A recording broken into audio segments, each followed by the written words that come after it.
확실히 이번 마이크가 A급입니다. A급. 네, 새 거고 그거가 좀 배터리가 빨리 닳아서 그렇지 괜찮아요. 제가 또 마이너라고 또 마이너를 아니 저도 쓰던 거예요. 그러세요. 이 새 거 지금 가져온 거야. 잘 안 돼서. 변경을 또 하시고 대표님이 또 딱 걸렸어. 나 사랑했는데 대표님. 하세요. 네, 시작했습니다. 시작했습니다. 자, 잘 쉬셨고요. 이번에는 작품을 하나 보여드리겠습니다. 이게 작년 미국 콜로라도 주립 미술대회에서 1위를 수상한 작품입니다. 제목은 시어터 오페라 스페셜이라고 합니다. 그 오페라의 공간이겠죠. 느낌이 어떠세요? 환상적이죠. 선생님 어떠세요? 느낌이?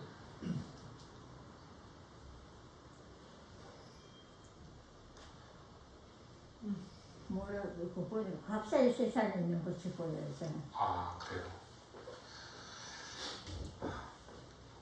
자, 이게 논란이 된 작품입니다, 작년에.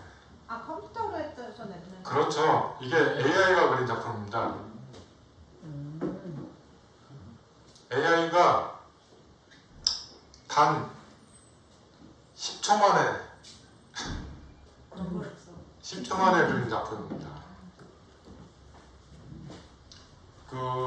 저희 여기 강의장에서 이제 뭐 챗GPT나 그 AI 관련된 강의도 하고 있습니다만, 제가 이 작품을 보여드린 자체가 뭐냐면 일종의 모순이죠. 제가 그 위에 타이틀로 써진 오늘날의 미술과 인생이 작품이 되어버린 작가 이야기라고 타이틀을 적어놓은 것처럼, 우리가 이제는 AI 때 작품까지도 밀려야 되는 세상이 돌아왔는데, 저는 그렇게 생각합니다.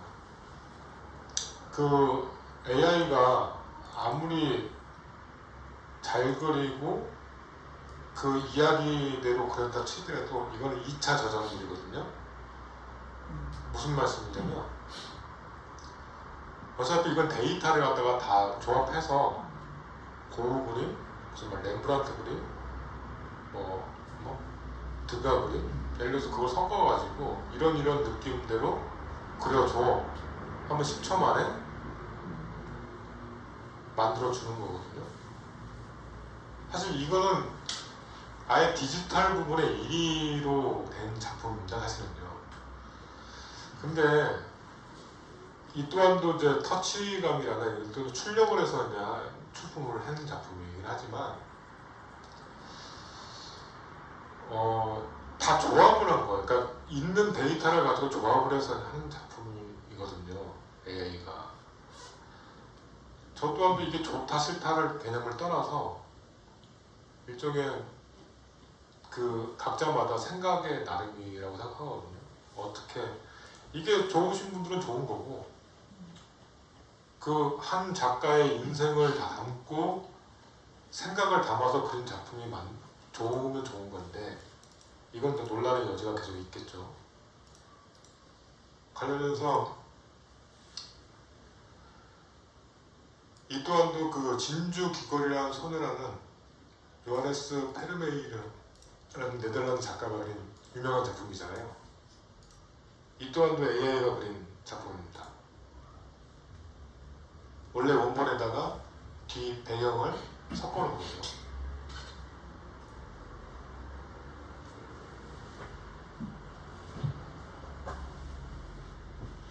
자, 오른쪽은 진본이고 왼쪽은 AI가 그린 작품입니다.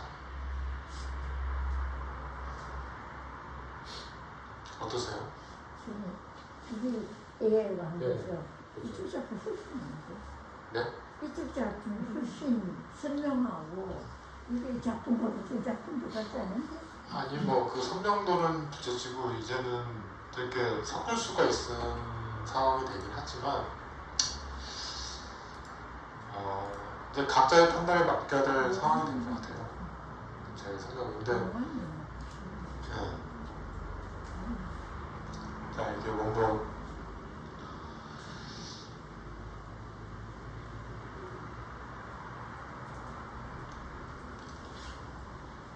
내가 같은 경우에는 챗GPT 강의할 때 이거 갖다가 실습까지 했었어요.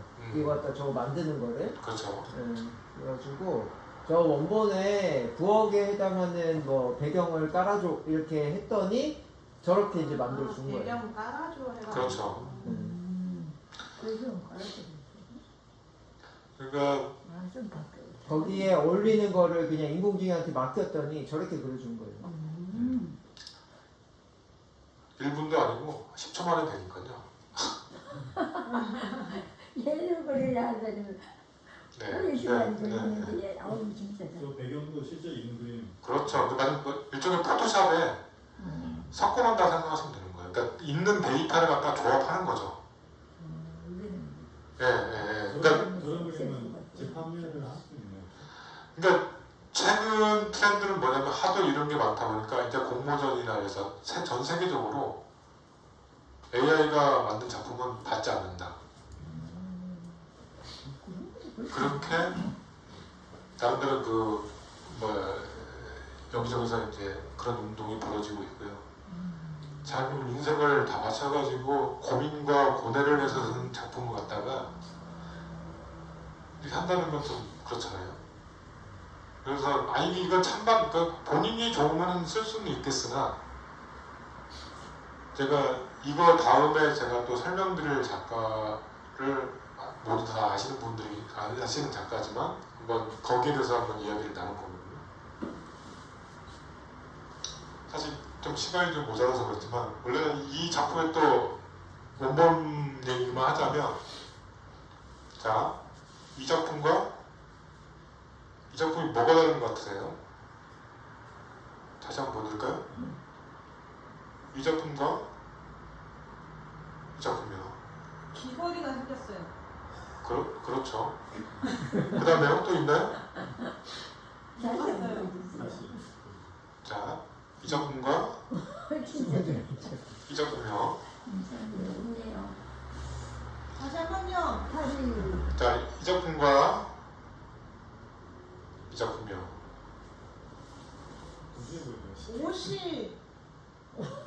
옷이 아까 뭐 프린팅된 옷이었는데 얘는 북지랑 옷인 것 같은데 아닌가요? 네, 시간이 없으니까 더 길게 못하고요. 자, 이게 원본입니다. 원본이고 아까 말씀드린 그 귀걸이가 없죠. 이 작품의 특징은 뭐냐면 귀걸이가 없으면 특징이 없습니다. 포인트가 없는 거죠. 귀걸이 때문에 더더욱 네, 그게 바로 그림의 매력이고요. 작품의 매력입니다. 우리가 또 해바라기를 그렸지만 센터에 이런 수술이 없다면 이 꽃 자체도 아마 느낌이 없었을 거예요. 비슷한 거죠. 꼭 이게 정답은 아니지만. 그러니까 그러니까 귀걸이를 떠나서 뭐든지 그림에는 포인트가 있습니다. 주제가 있고 느낌이 있기 때문에 이 주제가 없으면 그 화면을 보는 자체나 그 다음에 우리가 눈으로 보는 시선이 분산이 되어버립니다. 초점이라고 해요. 초점. 소실점이 있어야지 그림에 대한 주목도도 생기고 그만큼 그거로 인해서 주변이 더 아름답게 보여지는 거죠. 그러니까 우리 드라마에서도 주인공이 있고 조연이 있고 엑스트라가 있듯이 하나의 장면을 그리더라도 다 아우러져야지 하나의 덩어리가 아름답게 펼쳐진다고 생각하시면 됩니다. 네, 다음을 바로 넘어갈게요. 이 사람이 누군지 아십니까? 드가 누군지 아십니까? 선생님? 모르겠어요. 찍어보세요. 누군지 아십니까? 리처드 디킨스. 아, 얘 모르겠다 했잖아. 처음 본 것 같은데. 이분이 누구냐면 인상파의 창시자 클로드 모네입니다. 아 모네 저렇게 모네 생겼어요? 저렇게 네, 모네입니다. 너무 모네. 수학학자같이 생겼어. 네모네. 네모네. 모니까 얘네 이 인상파의 창시자죠. 그리고 인상파의 창시자면서 빛의 화가라고 하죠. 빛의 화가. 네. 거진 80 넘어서까지 작품을 와 오래 한? 한다. 작가고요. 인상주의 하면 어떻게 보면 누가 더 떠오르시나요?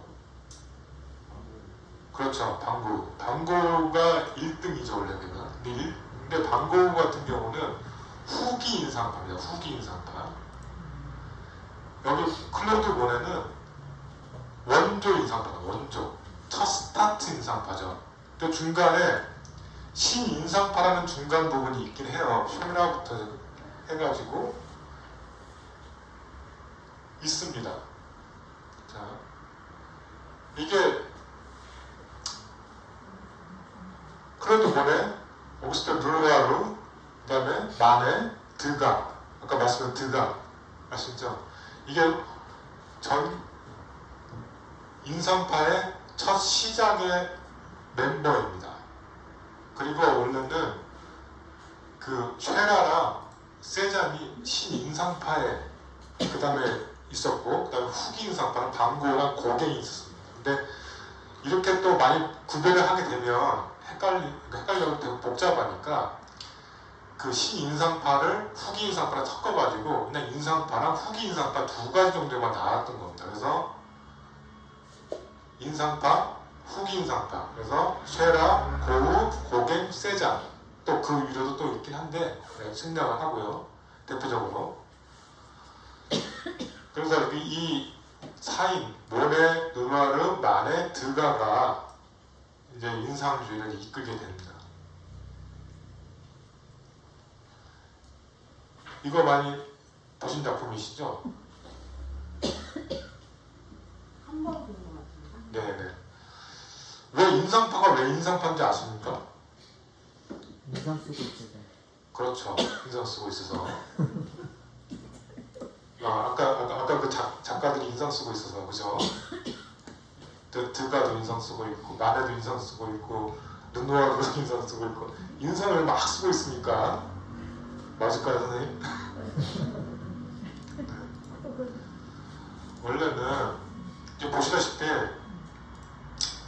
이 작품의 인상 해돋이라는 그 클로드 모네의 작품입니다. 1872년 작품이고요. 그 무명 작가 전람회라는 데서 이제 한 겁니다. 중간 과정은 제가 설명드릴 시간이 없기 때문에 지금 이제 차후에 할 거고요. 근데 여기서 이제 그 한 평론가가 인상주의 작품을 보고 난 다음에 딱 보시면 우리는 지금까지 뭐 피카소도 봤고 뭐 영어 뭐 사실주의 작품도 봤고 그런 여러 가지 작품들을 많이 봤기 때문에 인상주의 풍이 좋아 보이는 것처럼 느껴지지만 그 당시에는 정밀한 묘사, 네? 똑같은 묘사, 뭐 종교화나 뭐 그런 것도 있어요. 그런 것들을 또 심취하다 보니까 이렇게 막 흩날리게 막 그랬거든요. 뭔가 좀 그냥 붓으로 그냥 대충대충 그린 것처럼 막 정확한 묘사가 아니라 감각적으로 붓의 흐름대로 완전 크로키 같은 느낌으로 그렸거든요. 이런 걸 보다 보니까 평론가가 참 인상적인 그림을 그러니까 우리는 인상적인 건 물론 욕처럼 안 들리지만 그 당시엔 되게 혐오스러운 말이었죠. 맞아. 그러니까 비아냥되는 거죠. 비아냥. 참 인상적인 그림이구나. 막 그렇게 막 그때 그러니까 이 무명 작가라는 그런 그룹이 아까 그 4명 아까 르누아르랑 있었잖아요. 그런 안 들었는데 그러면서 어떨 때는 자기네들이 지은 이름이 아니고 평론가가 만들어준 이름입니다. 그래서 인상주의거든요. 그래서 인상주의가 된 겁니다. 제가 좀 자세하게 설명을 못 드리고 시간 낭비다. 그러니까 근데 그렇게 해서 인상주의가 된 겁니다. 자, 클로드 모네는 젊은 시절에 파리에서 태어났는데 저기 르와브르라는 저기 윗부분의 항구 도시로 5살 때 이주를 했다고 합니다. 부모님과 함께. 그래서 부모님이 상인 출신이시고 나름대로 이제 중산층 같은 느낌이죠. 그래서 그때부터 이제 그 그림을 그렸던 게 이런 캐리커처. 이게 다 그 모네가 그렸던 캐리커처거든요. 그 당시에도 그래서 목탄으로 해서 그렸다고 합니다. 목탄이나 그래. 근데 캐리커처를 되게 잘 그렸대요. 모네가. 진짜 네. 그러니까 사람의 특징을 바로바로 잡아주는 거죠. 이렇게 해서 이 캐리커처를 되게 잘 그린다 보니까 어떤 그 당시에 또 유명한 또 화가가 있는데 외전 부당이라는 화가가 있습니다. 이 프랑스 화가인데 이 작가도 인상주의 작가죠. 시초, 그러니까 어떻게 보면 그 모네가 시초긴 하지만 인상주의 영향을 이분한테 받은 거니까. 근데 이분은 그 아까 말씀드렸던 르와브르 그 해변에 풍경을 많이 그렸던 풍경화 작가입니다. 그래서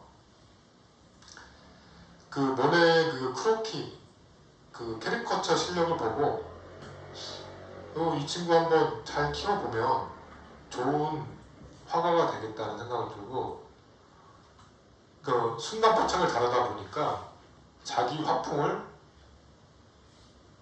사살한 거죠. 외전 부대이라는 작가가.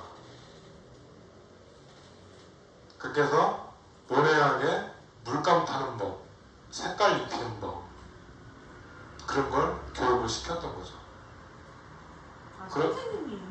네. 네? 모네 선생님이에요? 그렇죠. 어떻게 보면 개인 선생님이었죠. 그렇게 하는 모습을 보고 이 친구는 되게 소질이 있구나. 그래서 자기가 사살을 해준 거죠. 사살이라고. 사살. 죄송합니다. 밝혀졌다고. 밝혀주셨다고요? 그러니까 교육을 시켰던 거죠. 네. 이것도 죽이려고 사살이. 그러니까 그래서 다시. 자, 그래서 모네 같은 경우는 이런 식으로 이거는 근데 모네가 그린 건 아닙니다. 하나는 누누아르가 그린 거고 하나는 마네가 그린 거죠. 근데 대신 저거는 모네의 초상화 같은 느낌이죠. 그러니까 이 당시는 사실은 대부분의 작가들이 밖에서 스케치만 해와가지고 실내에 가서 색을 입히고 작업을 하는 방식이 보편적이었다고 합니다. 하지만 모네는 언제나 처음부터 끝까지 밖에서 작업을 했던 거죠. 그럼 하루 한 컷을 했겠네요. 그럴 수도 있겠죠. 예, 여튼간에 매번 실내에서 하는 게 아니라 저렇게처럼 배우에서도 하고 소풍 가서도 하고 밖에서도 하고. 엄청 빨리 그려야 되는 거 아니에요? 그렇죠. 그것도 그러니까 아까 캐리커처 실력을 보셨겠지만 빨리 잘하고. 그만큼 그런 능력이 있다 보니까 그게 또 플러스 요인이 된 거죠. 또 특히나 이 당시는 더 중요했던 상황은 뭐였냐면 그 전만 해도 이렇게 야외에서 그릴 수 있는 상황이 안 됐습니다. 왜? 튜브형 물감이 없었던 시절이죠. 그때는 가루를 템프라해서 섞어가지고 색깔을 쓰기 때문에 작업을 했었고, 근데 이때만 해도 튜브형 물감으로 해서 휴대가 간편해진 거예요. 그래서 튜브형 물감을 가져가서 매일매일 이제 그림을 그렸던 거죠. 모네는. 그러니까 여기도 보시다시피 밖에서 그리다 보니까 특히나 또 저기 배우에서 그리면은 배가 가만히 있진 않잖아요. 흔들거리니까 그 흔들거리는 느낌을 또 잘 살린 거죠. 그러니까 자기만의 또 느낌, 필체를 또 만든 거고. 그래서 이제 인상주의가 또 표현된 거고요. 자, 이거는 양산을 쓴 여인이라는 작품, 되게 유명한 작품이죠. 많이 보셨죠? 보시네. 여기가 그 까미유라는 모네의 첫 번째 부인입니다. 그리고 옆에는 아들 장이라는 아들인데, 사실 지금 간단하게 말씀드리면 이 까미유라는 여인은 모델 출신입니다. 모델. 지금은 모델이 되게 되고 싶어하는 사람들도 많고 학생도 많고, 저 당시의 모델은 천민입니다. 왜냐면 그 모델이라는 게 그 그림 화가들의 모델이겠죠. 그 그림을 그릴 수 있는 모델. 이건 교육장에서 말씀드리긴 뭐하지만 모델을 하고 난 다음에 끝나면 이제 같이 이제 잠자리를 같이 하고 일종의 그런 천민적인 거였죠. 그러니까 사실 모네가 19세 때 이제 다시 또 파리를 와서 이제 어떻게 까뮤와 사랑에 빠진 거죠. 결혼을 해서 동거를 했는데 우여곡절 끝에 이제 결혼식 같은 것처럼 살았겠죠. 그래서 저렇게 장이라는 아이까지 낳고 행복하게 아무래도 가난한 삶이었지만 그림도 열심히 그렸던 걸로 알고 있습니다. 그래서 이 당시만 해도 이제 산업혁명이 일어났던 기차가 보급되던 시절이다 보니까 1800년대니까요. 되게 신기술이죠. 그러니까 이거를 갖다가 역에 가서 그림도 그리고 저 증기기차 유형도 좀 볼 수 있고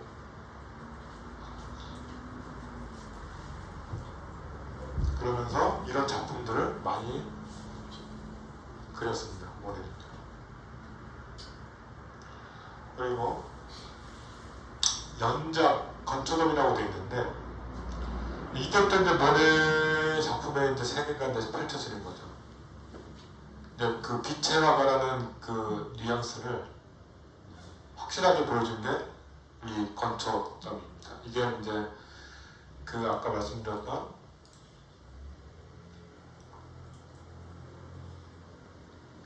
모네의 필체가 들어가면서 같은 장면이지만 빛에 따라서 색이 달라진다는 걸 이때부터 깨달았다는 거죠. 그 전까지만 해도 모네의 그림은 팔리지가 않았습니다. 별로 아까 말씀드린 것처럼 사실적이지도 않고 막 대충대충 그림 같고 그리고 막 흩날리다 보니까 이게 무슨 낙서지 그림이라고 비하는되기도 했었고 절대 이런 작품 전시회는 가지 말라는 그런 동요까지 일어났을 정도로 많은 이야기가 됐었는데 이런 연작 시리즈가 되면서 사람들이 이제 모네에 대한 화풍을 이해를 하게 됐던 걸로 알고 있습니다. 그래서 그때부터 이제 인상주의가 점점 알려지게 되면서 이제 그런 풍들도 유행하게 되고 오히려 이제 이게 독특한 느낌으로 찾아온 거죠. 이쪽에는. 이때부터 그 전만 해도 작품을 아무리 비싸게 받아도 300프랑, 한 300에서 400프랑, 지금 우리나라 돈으로 치면 300만원에서 400만원 받았다면 이때 이 작품을 했을 당시만 해도 갑자기 10배가 뛰죠. 3,000프랑에서 4,000프랑, 3,000만원에서 4,000만원 정도로 팔리게 되면서 이제 점점 모네가 돈을 벌기 시작하게 됩니다.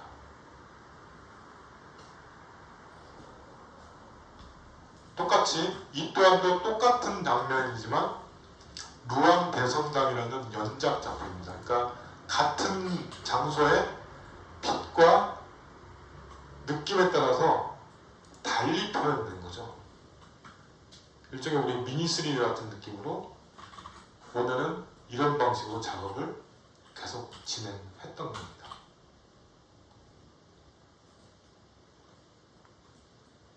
아까 다시 한번 보여드리면 건축 더미와 배경은 다르지만 각각 그 관찰과 빛의 속도, 빛의 느낌, 빛의 질감에 따라서 같은 곳이지만 스펙트럼이 넓게 펼쳐지는 거죠.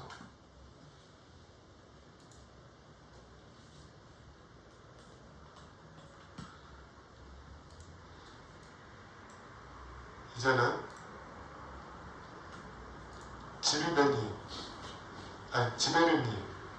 지베르니의 정원을 가꾸게 됩니다.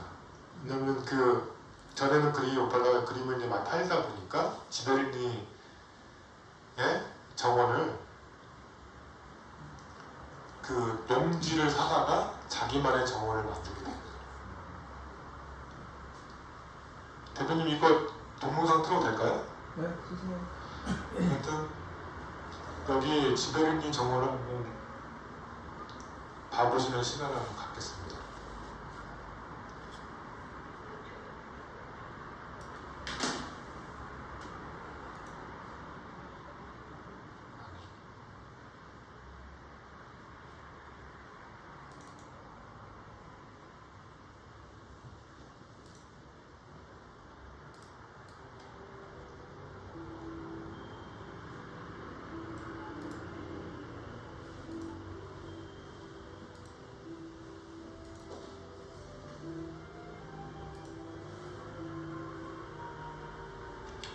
모네가 직접 다 기르고 지금 뭐 많이 달라지겠지만 다 심고 가꾸고 이렇게 해서 자기만의 정원을 만들었다고 합니다.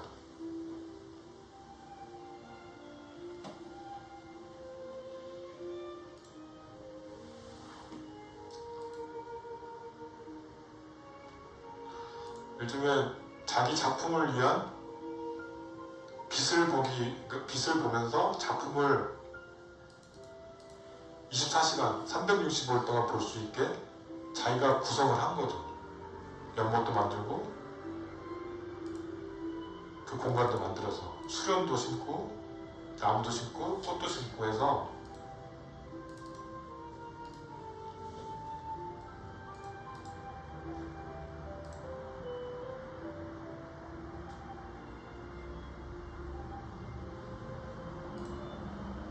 오직 자기만의 작품을 위한 공간을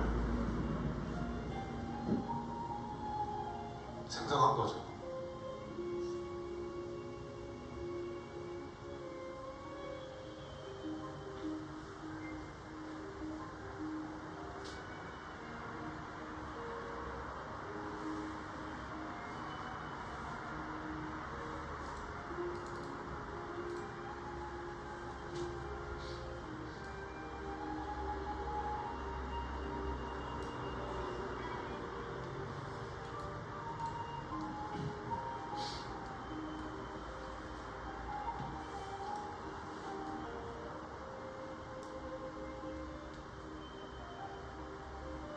저기 모네 집이 보이죠? 이거 화해 자기가 관리를 해야 저렇게 되잖아요. 그렇죠. 근데 영상 끝나고 말씀드릴 게 있는데 일단 다 보시고 저기 모네 집이 보이죠? 그 대가족이 살았다고 합니다. 와 진짜. 네. 원래 저 물도 없었는데 물까지 대가지고 호수를 만들었다고 하더라고요.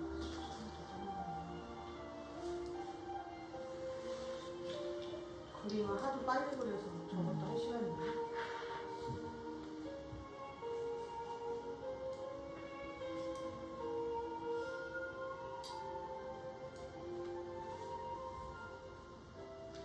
여기서만 해도 일본식 화풍이라기보다는 일본식 양식이 이쪽 서양 문화권에서는 되게 좋았나 보더라고요.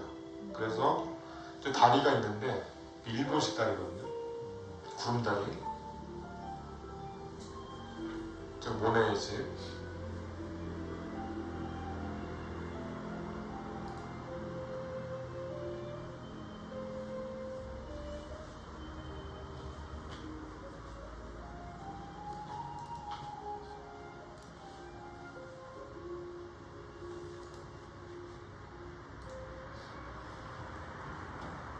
자,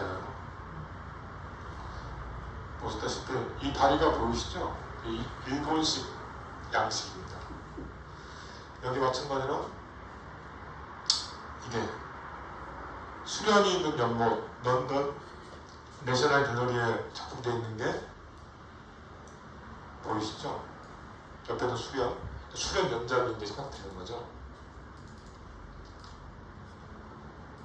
이런 빛의 변화를 보면서 느끼고 관찰하고 생각하기 위해서 그 정원을 자기 스스로가 만들었던 거죠.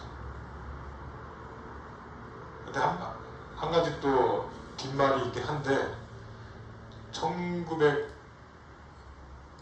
초반에 홍수가 났대요.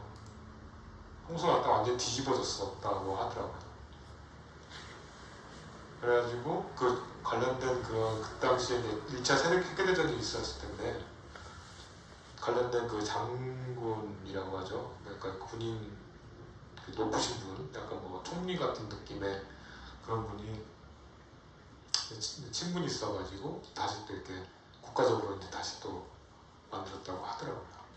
네, 하여튼 그건 여담이었습니다.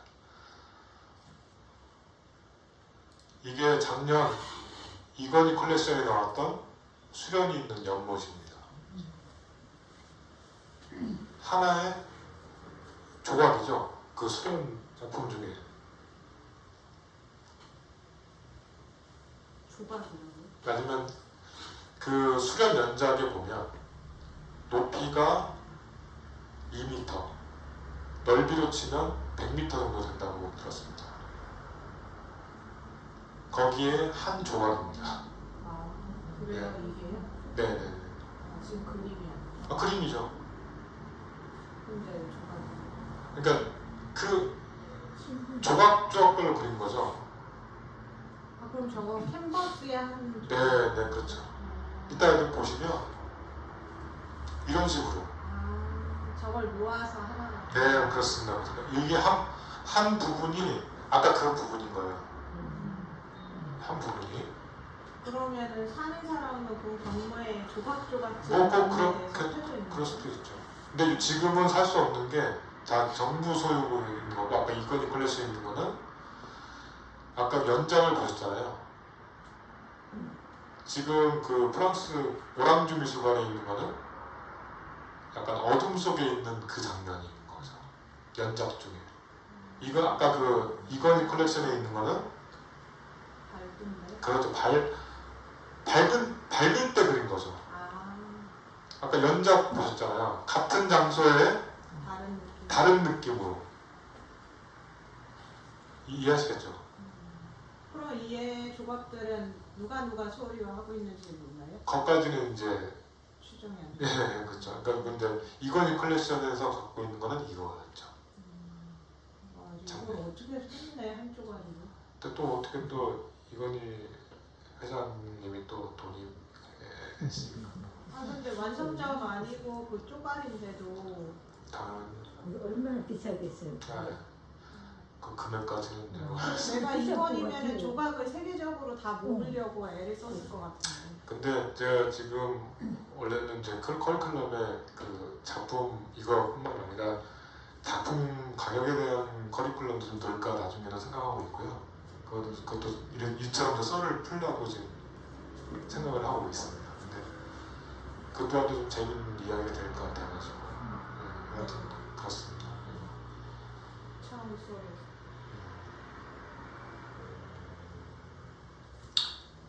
자 보시다시피 이때만 해도 1920년 경이니까 거즘 모네가 한 70에서 80 정도 나이 때였습니다. 문제는 모네가 이때 백내장이 걸리게 됩니다. 그리고 사랑하는 아내도 죽게 되고요. 아들도 죽게 되고 또 막 추가적인 거는 1차 세계대전과 세계대전까지 이러다가 보니까 자기의 몸까지 이제 멀어가는 상황이 되다 보니 딜레마가 오면서 어떻게 해야 될까. 그 상황에서도 모네는 작업을 놓지 않았습니다.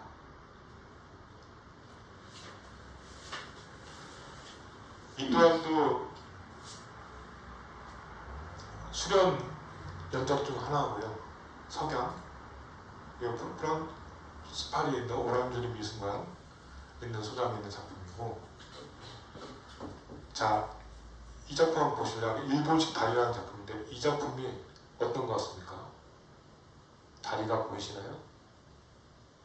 다리 위에서 찍은 거. 아, 보이시나요? 살짝 이렇게 보이는 이게 모네가 백내장이 걸린 상태에서 그림을 그린 겁니다. 이제 좀 이해 가시나요? 자, 비교를 한번 해드릴게요. 왼쪽 그림은 백내장이 걸리기 전에 그랬던 다리고, 살짝 눈을 감고 보시면, 살짝 반만 끄고 보시면 오른쪽에 일본식 다리가 보이실 거예요. 이게 보시면 이렇게 다리 난간이 보이시지 않나요? 이렇게 이렇게 이렇게 보이시죠? 근데 꼭 항공샷 같이 보이고 그렇죠. 위에서 본 게 아니라 지금 수련이 있는 연못처럼 이런 방식으로 지금 된 겁니다. 근데 그 백내장이 있어요. 그렇죠. 눈이 보이지 않는 상태에서 한쪽 눈이 좀 멀쩡하니까 이렇게 해서 눈을 감고 그렸지만, 이 또한도 어떤 방식으로 그렸냐면 지금까지 계속 손으로 숙달이 된 거잖아요. 느낌이 있으니까 이거는 시각적으로 그린 게 아니라 감정적으로 그린 겁니다. 계속 제가 이거 해바라기 작품을 계속 말씀드린 거죠. 그러니까 저는 지난주 선생님이 말씀하신 것처럼 지난주 그 지난주 그렸을 때랑 또 그날 그렸을 때는 느낌이 다르잖아요. 이 또한도 계속 작품을 하다 보니까 손이 익어버리는 거죠. 그 위치에 이걸 칠하면 되겠다는 생각, 감정적으로 어떻게 보면 눈을 감고 그렸다고 생각해도 무방할 정도로 이렇게 작품을 진행했던 겁니다. 그러면 지금 와서는 이 작품하고 이 작품하고 가치적인 면에서는 어떤 식의 평가를 해요? 그거는 평론가들보다 다른데 오히려 이제 이쪽이 더 더 좋게 그렇게 왔다고 저는 듣고 있습니다. 왜냐하면 그만큼 또 고뇌와 느낌이 더 들어갔기 때문에요. 근데 다시 한번 저 아까 AI 그림하고 같이 또 섞어서 말씀드리면, 이런 거랑 비교가 되겠습니까? 그러니까 그렇잖아요. 그렇죠. 제가 그런 뉘앙스로 이번 강의가 어떻게 보면 그게 포인트고요. 그게 또 시작이고, 그게 또 어떻게 마무리입니다. 이런 투철한 생각과 느낌, 사실 모네가 왜 백내장이 걸린 줄 아십니까?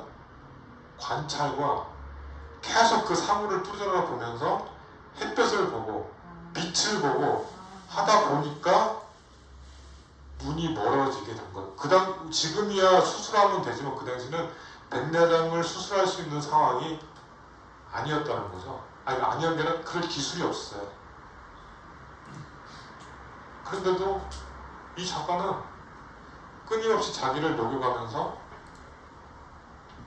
이런 상황이 됐는데도 작품을 만들어낸다는 자체가 엄청나게 위대한 거죠.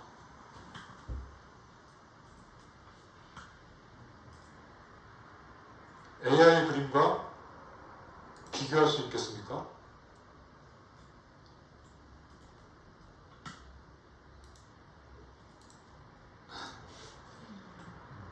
이건 하여튼 각자의 몫이라고 생각합니다. 그러니까 정답은 없습니다. 뭐가 좋고 뭐가 나쁘고는 본인의 판단과 느낌, 그게 중요하다고 생각합니다. 저는요.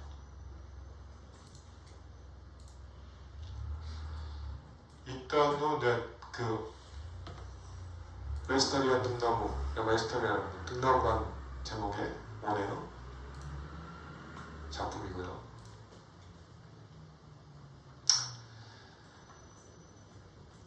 이거는 까뮤, 모네의 첫 번째 부인의 임종 때 그렸던 작품입니다. 지금 죽어있는 아내의 모습이죠. 엄청나게 일단 중간 과정을 제가 설명을 안 했으나 이 까뮤와 모네는 엄청나게 사랑을 했던 것 같아요. 진짜 서로를 아껴 힘들게 살았지만 이 두 사람의 사랑은 그 누구도 바꿀 수 없는, 오직 모네가 그 아내가 죽어서 사람이 낯빛이 변한다고 하잖아요. 낯빛이 변한다니까 색이 이제 그 심장이 멎어가면서 하얗게 변할 거잖아요. 그런 빛을 보면서 갑자기 모네가 캔버스와 물감을 들고 왔대요. 임종 직전에. 그때 동료 화가 누누아루나 그쪽의 화가들이 도대체 너 뭐하는 짓이냐, 이 와중에도 너는 그림을 그리려고 하냐, 그런 얘기를 했다고 합니다. 그런데 모네가 하는 말이, 내가 오늘 이 순간 까뮤한테 해줄 수 있는 것은 그녀의 모습을 이렇게 담아주는 거고, 내 손으로, 이게 오늘이 마지막이기 때문에 안 할 수가 없다. 나는 까뮤에 대한 사랑은 이렇게밖에 표현할 수가 없다. 그런 걸 보여주기 위해서 이 작품을 남겼다고 합니다. 더 감동스러운 게 있는데, 바로 이것입니다. 서명을 하는데요. 마지막에 이거 보이십니까? 하트입니다.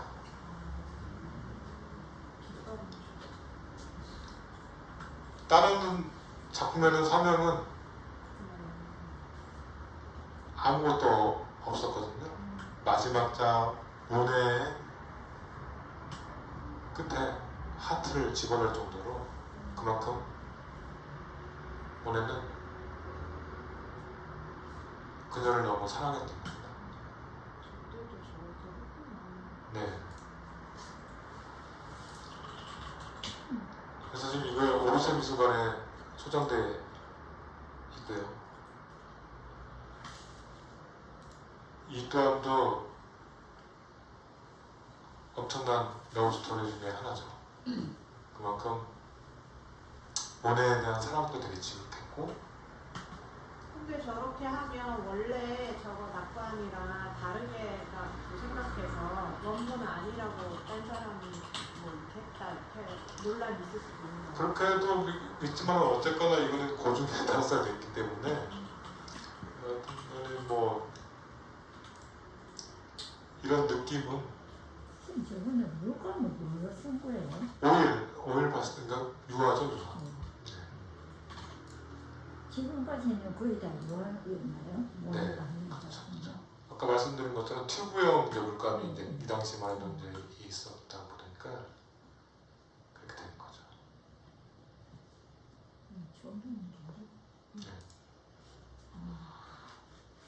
그래서 모네가 작품이 이제 이제 거의 이제 모네도 이제 시력도 거의 다 잃고 이제 죽어갈 때 돼서 모든 자기 아까 그 연작 길게 만들었던 작품 있잖아요. 그걸 갖다가 국가에다가 기증을 하게 됩니다. 그래서 오랑주의 미술관을 온실로 쓰고 있던 데를 다시 개조해서 모네만의 작품 전시장을 만들었다고 합니다. 그래서 그 세계 전쟁으로 피해를 보신 여러분들의 그런 위로를 차원해서 국가의 재산이었기 때문에 지금은 그 모네 작품은 국가 소유이기 때문에 팔지를 못하는 거죠. 다시 한번 이제 뭐 번뇌를 말씀드리면 사실은 최고로 비싼 그림은 고흐의 그림이라고 저는 알고 있거든요. 빈센트 반 고흐. 근데 빈센트 반 고흐 그림은 시장에 나온 게 없습니다. 안 팔아요. 아니 그러니까 다 국가 소유거죠. 있더라도 지금까지 뭐 몇십 년간 세 작품인가 두 작품밖에 없다고 전 들었거든요. 그러다 보니까 그래서 고흐 작품이 없으니까 그 랭킹에도 들어가지도 않습니다. 뭐 팔 수가 없으니까요. 네, 아무튼 그렇습니다. 그래서 오늘 강의는 좀 빨리빨리 좀 진행하는 바람에 제 그 시간 말씀드린 것처럼 이렇게 오늘의 강의는 이렇게 마무리가 될 것 같고요. 다음 강연은 이제 실기 실습 같은 느낌으로 진행을 할 거고 지난번 1차 때처럼 제 작품에 대한 설명 리스트 쭉 되는 거 있잖아요. 풀어주는 거 다른 작품을 통해서 실내 작품, 실내 풍경화, 실외 풍경화, 그다음에 실습 관련해서도 진행을 할 거거든요. 풍경하실 뭐 그렇죠. 관련해서 실습도 할 거고 그냥 2주차분은 마무리가 되겠습니다. 그러니까 다음 목요일 분량까지 하면 이렇게 하시고 혹시 주변 분들 계시면 같이 이제 동참해 주시면 더 뿌듯하게 진행될 것 같습니다. 여튼 긴 시간 오늘도 이렇게 좀 제가 뭐 말주변에 없는데 미처 잘 들어주셔서 되게 감사드리고요. 다음번에도 좋은 강연으로 여러분과 만나뵙기를 희망하겠습니다. 자, 긴 시간 감사드립니다. 원래 많이 시절에도 카메라는 있었던 거죠? 카메라? 응. 없지 않나? 카메라 언제부터? 천사진은 이거 됐던데? 모델 많을 때 카메라가 있었냐고요. 아 카메라가 있었죠. 있었는데. 아 그때도 그러니까- 찍어서 흑백이었잖아. 아니 흑백이 했는데 무슨 말이냐면 다시 한번 그것도 제가 말씀드리려다가 좀 시간이 좀 오버가 돼서 말씀 안 드렸는데 인상주의가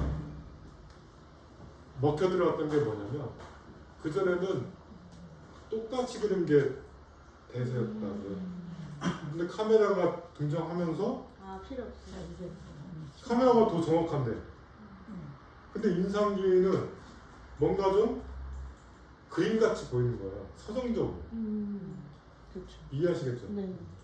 그러니까 사람들이 그런 걸 원했던 거예요. 우리도 보면 음식도 마찬가지잖아요. 네? 인스턴트가 좋아 보이지만 인스턴트만 먹다 보면 된장국도 먹고 싶고 김치찌개도 먹고 싶고 하는 것처럼 그런 약간 빈틈적인 걸 보고 싶은 거예요. 이해하시겠죠? 그렇게 생각하시면 돼요. 네. 그게 아까부터 너무 궁금해갖고 사진이 있었나 없었나. 아니 있었죠. 그러니까 그때 기억이 발견된 거죠. 거의 18세기, 19세기 그러니까 기차도 있었잖아요. 그때 된 거죠. 그러니까 말씀드렸다시피 너무나 정확한 거는 좋긴 하겠으나 금방 실증이 되는 거예요. 작품은 거울 볼수록 우리가 그 된장과 고추장처럼 무르익는 거죠. 질리지가 않는 거잖아요. 해석이 되는데 사진은 딱 정답만 보여주는 거죠. 정답만. 이해하시죠?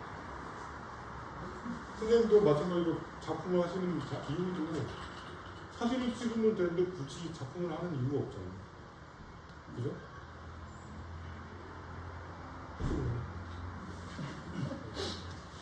저는 그 수채 그 혼합되면 되게 좋아가는 거거든요. 그렇죠.